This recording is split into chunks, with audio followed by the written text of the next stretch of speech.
حضرت موسیٰ علیہ السلام اللہ تبارک و تعالیٰ نے معجزہ عطا فرمایا، آسا مبارک. آپ آسا مبارک زمین تے سٹ دینے، وہ آسا مبارک سب بن جاتا ہے. فرعون نے جدو دیکھیا کہ اے جادو دے ذریعے شاید اژدہا بن جاتا ہے، فرعون نے سارے بنی اسرائیل دے جادوگر اکٹھے کیتے.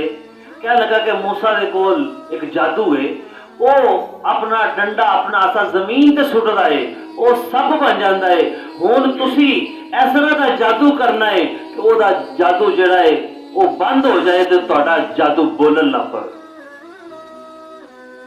گل ہے ادب دی. فرعون دا دربار لگا ہے، سارے بنی اسرائیل دے جادوگر اکٹھے ہو کے حضرت موسیٰ علیہ السلام دے سامنے کھڑے نے، آئے مقابلے واسطے نے. حضرت موسیٰ علیہ السلام دے عرض کردے نے، اے موسیٰ اگر تسی اجازت دو اسی اپنی رسیاں پہلے سٹ دینے ہیں جہاں سب بن جان گیاں. اگر تانوں بہتر لگتا ہے تسی اپنا آسا مبارک پہلے سٹ لو. تسی پہل کنے کرنی ہے؟ سوال ہے پیدا ہو گیا، پہل کون کرے گا؟ پہلے رسی کون سٹے گا؟ پہلے ڈنڈا کون سٹے گا؟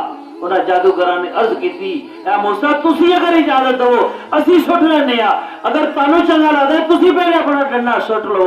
رب نو یہ ادب اینا پسند آیا، رب نے فرمایا اے بنی اسرائیل دے جادوگرو آئے میرے نبی دے مقابلے تے ہو، پر میرے نبی دا ادب کیتا جے اس دربار تو باہر نہیں نکل دوا گا، اس تو پہلے تانوں کلمہ پڑھنا نصیب کر دوا گا.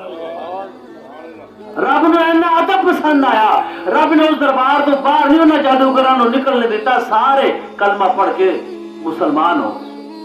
حضرت موسیٰ علیہ السلام بھی قوم میں چاہتے، حضرت موسیٰ علیہ السلام نے کلمہ پڑھ لیا.